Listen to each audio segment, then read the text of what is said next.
Good morning everyone. अपन बात कर रहे थे हमने से प्रीवियस केमिस्ट्री में पहले शुरू की थी ऑर्गेनिक केमिस्ट्री की फर्स्ट यूनिट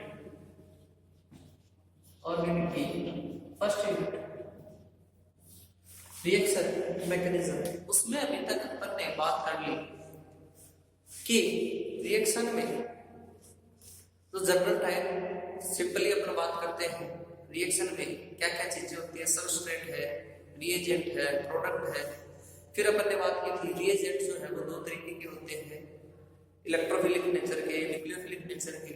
फिर अपन ने बात की थी इलेक्ट्रोफाइल न्यूक्लियोफाइल का मतलब क्या होता है, इलेक्ट्रोफिलिक रिएजेंट जो है कौन कौन से हो सकते हैं, अपन ने पूरी बात कर ली थी। इसके अपोजिट जो एक्स्ट्रा चार्ज डेंसिटी रखते हैं, जिसके पास नेगेटिव चार्ज हो, लोन पेयर ऑफ इलेक्ट्रॉन हो, वो सारे के सारे न्यूक्लियोफिलिक रिएजेंट कहलाते हैं। यहां तक अपन ने बात कर ली थी। उसके आगे का जो पोर्शन है अपन उसमें बात करते हैं रिएक्शन मैकेनिज्म की। रिएक्शन मैकेनिज्म की ये है क्या, जनरल अपन ने बात कर ली थी। रिएक्शन मैकेनिज्म का क्या मतलब होता है, अपन बात करते हैं कि कोई भी रिएक्शन है, रिएक्टेंट है, वो आपस में रिएक्ट करते हैं, जिसमें सबस्ट्रेट है, रिएजेंट है, उसकी अपन बात की थी। ये जब भी रिएक्ट करते हैं तो अपने को पता है एक ट्रांजिशन स्टेट बनती है फिक्स, या वहां पर इंटरमीडिएट बन सकते हैं, 7 तरीके के होते हैं, और वो किस में कन्वर्ट होते हैं, प्रोडक्ट। ये जो रिएक्शन है ये कैसे कंप्लीट हुई है, कौन से बात से गई है, कौन सा इंटरमीडिएट उसमें बनेगा, ये जितनी भी स्टडी है वो क्या कहलाता है, रिएक्शन मैकेनिज्म। अगर इसको अपन सिंपली बोले तो the complete study of the reaction, complete study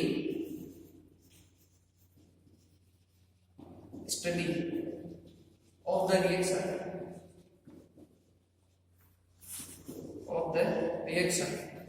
called reaction mechanism. Reaction mechanism, इस रिएक्शन की जो कंप्लीट स्टडी है वो क्या कहलाती है, उसकी रिएक्शन मैकेनिज्म। अब बात करते हैं कंप्लीट स्टडी से अपना क्या मतलब है।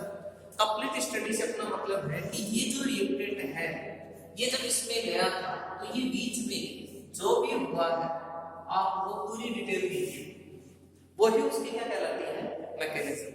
अब पूरी डिटेल से मेरा क्या मतलब है, इसमें क्या क्या हुआ होगा वो अपने को जानना है, और ये सारा का सारा विद डिटेल अपने ऑर्गेनिक में सिलेबस में मेंशन है। अपन इसकी बात करते हैं कि जब भी रिएक्शन मैकेनिज्म की बात आती है, जब भी कभी रिएक्शन मैकेनिज्म की बात आए तो उसमें जनरली कुछ स्टेप्स फॉलो होते हैं during the reaction mechanism. During the reaction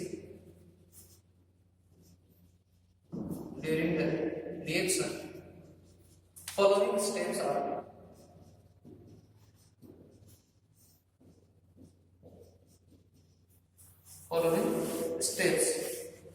are followed।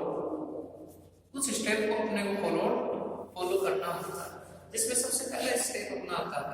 सबसे पहले अपन बात करें इलेक्ट्रॉनिक डिस्प्लेसमेंट, सबसे जरूरी और सबसे इंपॉर्टेंट जो है इलेक्ट्रॉनिक डिस्प्लेसमेंट। बिना इलेक्ट्रॉनिक डिस्प्लेसमेंट के कभी भी कोई रिएक्शन कंप्लीट नहीं हो सकती।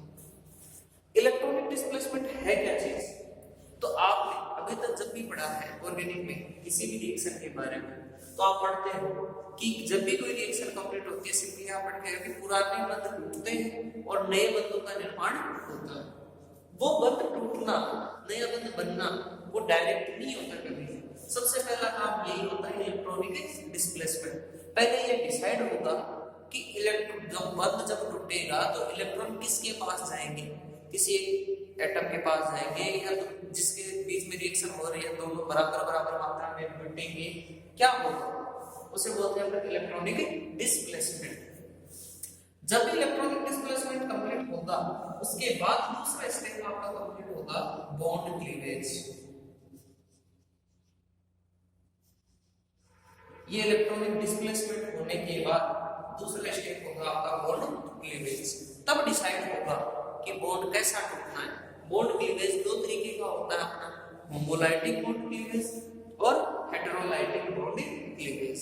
ये बॉन्ड क्लीवेज डिसाइड करेगा कि आपको कौन सा इंटरमीडिएट देना है। तब क्या बनेगा, type of intermediate.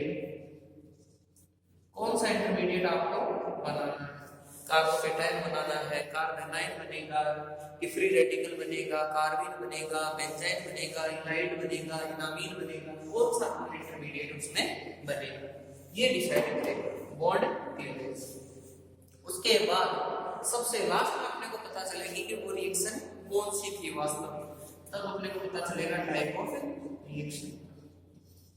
Type of reaction कि कौन सी रिएक्शन है वहां पर। सबसे पहले वो एडिशन रिएक्शन थी, या वो सब्स्टिट्यूशन रिएक्शन थी, या वो एलिमिनेशन रिएक्शन थी, कौन से तरीके की रिएक्शन थी।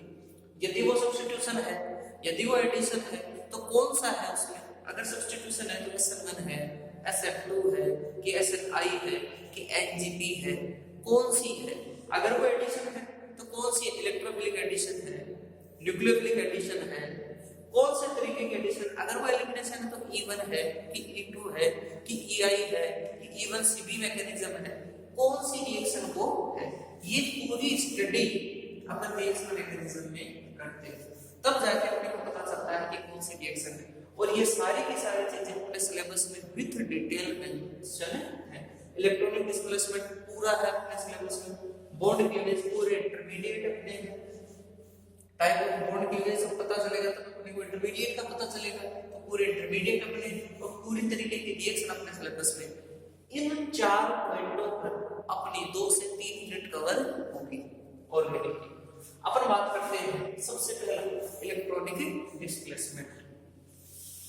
ये इलेक्ट्रॉनिक डिस्प्लेसमेंट है क्या चीज, क्या होता है इलेक्ट्रॉनिक डिस्प्लेसमेंट, कैसे अपन करते हैं।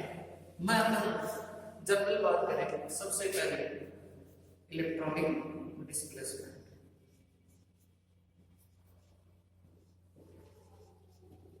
डिस्प्लेसमेंट ये है क्या इलेक्ट्रॉनिक डिस्प्लेसमेंट। देख, जब भी रिएक्शन होती है तो अपने को पता है अपने पास रिएक्टेंट मॉलिक्यूल है।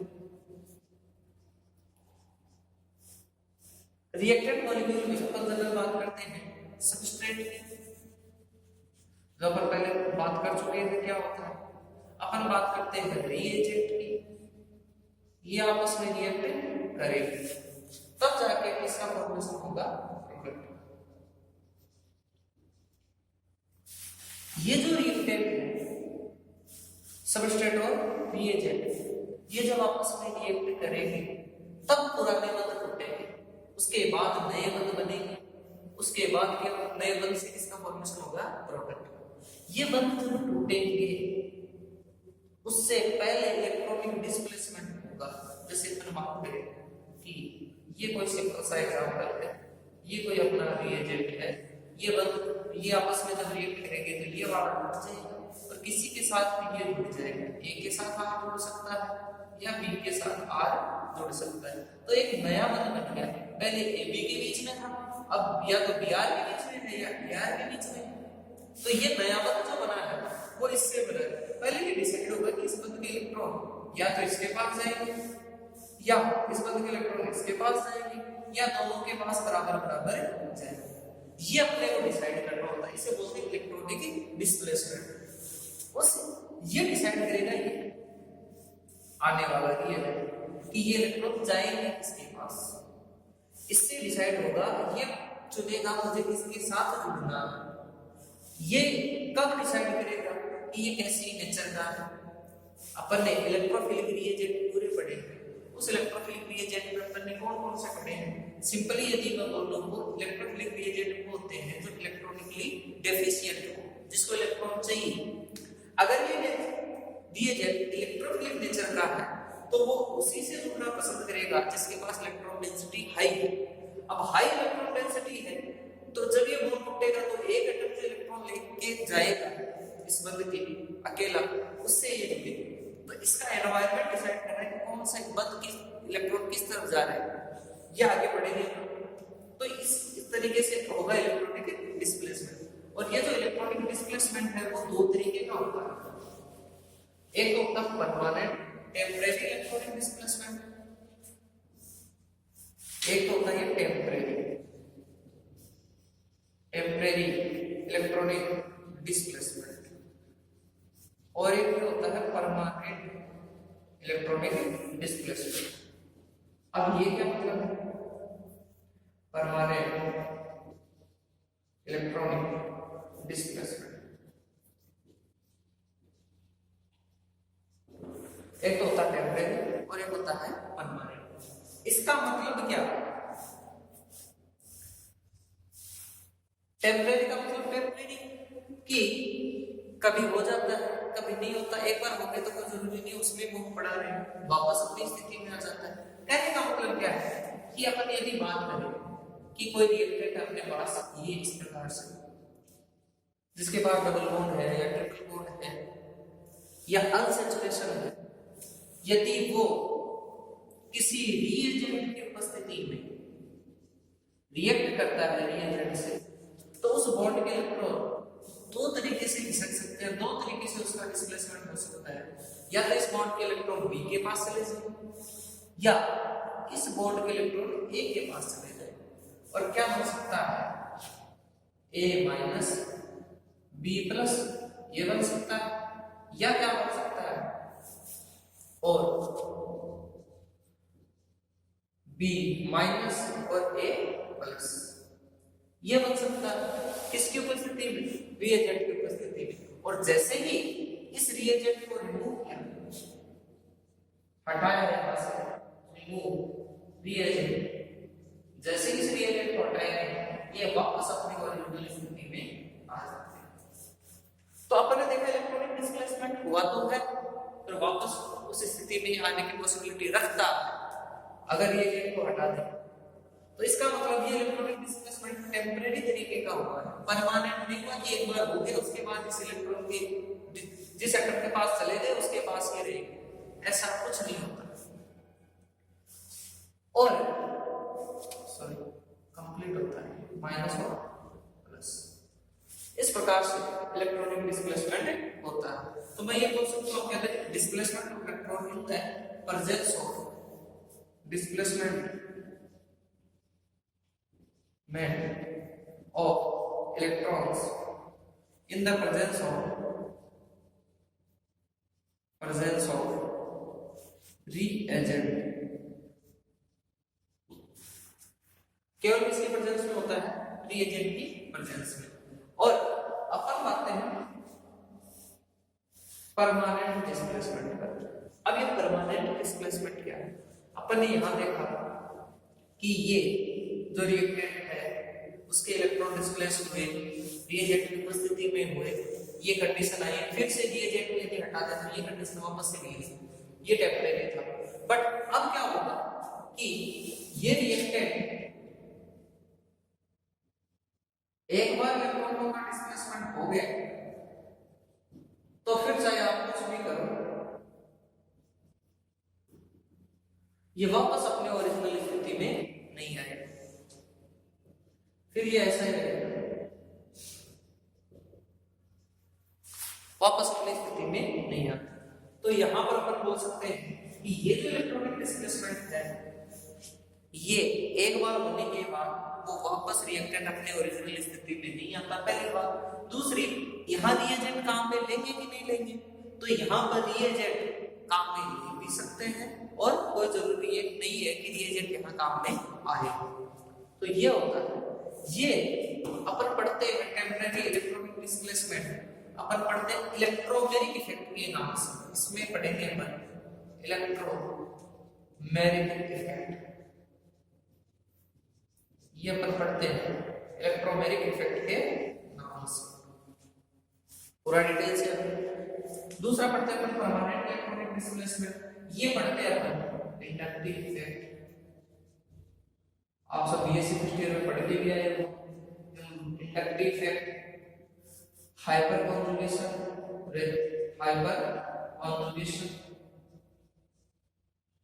इंडक्टिव इफेक्ट, ब्रेडनिंग प्रभाव, हाइपर के साथ अतिसंयुग्मन प्रभाव, रेजोनेंस। ये सब ये से फर्स्ट ईयर में पढ़े थे। ये अपना डिटेल से वहां कुछ कम था, यहाँ पर पूरा डिटेल से पढ़े। तो ये होता है इलेक्ट्रॉनिक डिस्प्लेसमेंट, काफी बड़ा है इलेक्ट्रॉनिक डिस्प्लेसमेंट। पहले अपन पढ़ेंगे उसमें इलेक्ट्रोमैग्नेटिक इफेक्ट कि ये जो इलेक्ट्रॉन डिस्प्लेस हुए हैं रिएजेंट की उपस्थिति में होंगे, ये तो फिक्स हो गया। अगर डिस्प्लेसमेंट हुए तो रिएजेंट उस पर किस तरीके से इफेक्ट डालेगा कि इलेक्ट्रॉन किस तरह डिस्प्लेस करवाएगा। तो ये इसमें भी दो तरीके के हैं, प्लस इलेक्ट्रोमैग्नेटिक इफेक्ट और माइनस इलेक्ट्रोमैग्नेटिक इफेक्ट। फिर अपन पढ़ेंगे इलेक्ट्रोमैग्नेटिक इफेक्ट के बाद परमानेंट डिस्प्लेसमेंट ऑफ इलेक्ट्रॉन, उसमें पढ़ेंगे इंडक्टिव इफेक्ट, काफी लंबा चलेगा। इंडक्टिव इफेक्ट के बाद आएगा हाइपर कॉन्जुगेशन, जिसका एक नाम हम पढ़ते हैं नो बॉन्ड रेजोनेंस, बिना बॉन्ड का रेजोनेंस, नो बॉन्ड रेजोनेंस, ये अपन कंप्लीट पढ़ेंगे। उसके बाद रेजोनेंस आपका कंप्लीट। इनके एप्लीकेशन अपने को पूरे पढ़ने हैं।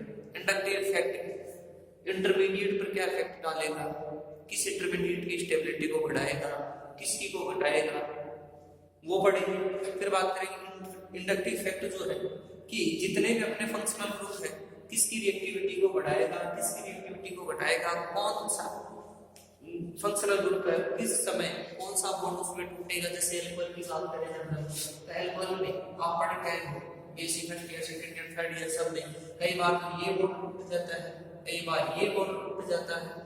तो कई बार कौन सी स्थिति में कौन सा बॉन्ड टूटेगा ये भी ये डिसाइड करता है। ऐसे आप पढ़ गए ऐसे चले, तो कई बार तो आप ये बॉन्ड तोड़ के रिएक्शन पढ़ के आए, कई बार ये तोड़ के पढ़ के आए, कई बार इस पूरे की पढ़ के आए, कई बार इसकी पढ़ के आए। तो ये भी इंडक्टिव इफेक्ट से डिसाइड होते हैं।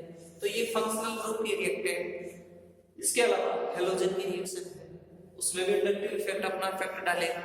तो काफी बड़ा है और काफी इसमें रिएक्शन कवर होती है। उसके बाद आता है हाइपर कॉन्जुगेशन। इसी को अगर डिटेल से बोले, इसकी कमी को थोड़ा सा ये दूर करता है, ये इस पर मेजर इफेक्ट डालता है इंडक्टिव इफेक्ट के कंपैरिजन। उसके बाद रेजोनेंस, तो ठीक है रेजोनेंस में आपकी इलेक्ट्रोनिक सब्स्टिट्यूशन रिएक्शन पूरी कवर होती है। तो ये इलेक्ट्रॉनिक डिस्प्लेसमेंट है। इसमें सबसे पहले पढ़ेंगे इलेक्ट्रोमैग्नेटिक इफेक्ट। इलेक्ट्रोमैग्नेटिक इफेक्ट होता है, इलेक्ट्रोमैग्नेटिक इफेक्ट किसको होते हैं, ये इससे तो पता ऐसे तो पता चल गया कि ये टेम्परेरी इफेक्ट होता है। इलेक्ट्रॉनिक जब भी डिस्प्लेसमेंट करवाते हैं इलेक्ट्रॉनों का तो टेम्परेरी रूप से करवाते हैं, परमानेंट इसमें नहीं होता। सबसे पहले बात करते हैं इलेक्ट्रोमैग्नेटिक इफेक्ट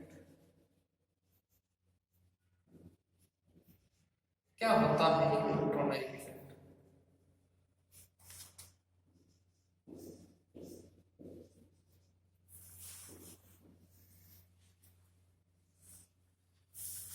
पहली बात, इलेक्ट्रोमैग्नेटिक इफेक्ट किससे रिलेटेड है, इलेक्ट्रॉनों के डिस्प्लेसमेंट से। दूसरी, यहां पर जो इलेक्ट्रॉनों का डिस्प्लेसमेंट होता है वो कौन सा होता है, टेम्परेरी या टेम्परेरी प्रकार का ही था, टेम्परेरी इलेक्ट्रॉनिक डिस्प्लेसमेंट। अब अपन बात करते हैं कि ये जो इलेक्ट्रोमैग्नेटिक टेम्परेरी इलेक्ट्रॉनिक डिस्प्लेसमेंट जो हुआ है, इसमें यदि अपन बात करें तो अपन बात करते हैं रिएजेंट कि अगर रिएजेंट है तो इलेक्ट्रॉनिक डिस्प्लेसमेंट होगा, वो इस तरीके का अगर शो कर रहा है तो ही वो इलेक्ट्रोमैग्नेटिक, और अगर रिएजेंट नहीं है तो वो इलेक्ट्रोमैग्नेटिक इफेक्ट नहीं है। चलो नेक्स्ट क्लास में इसको पूरा अपन डिस्कस करेंगे कि इलेक्ट्रोमैग्नेटिक इफेक्ट कैसा होता है, क्या होता है, कितने तरीके का होता है, ये सारी बातें नेक्स्ट क्लास में डिस्कस करेंगे।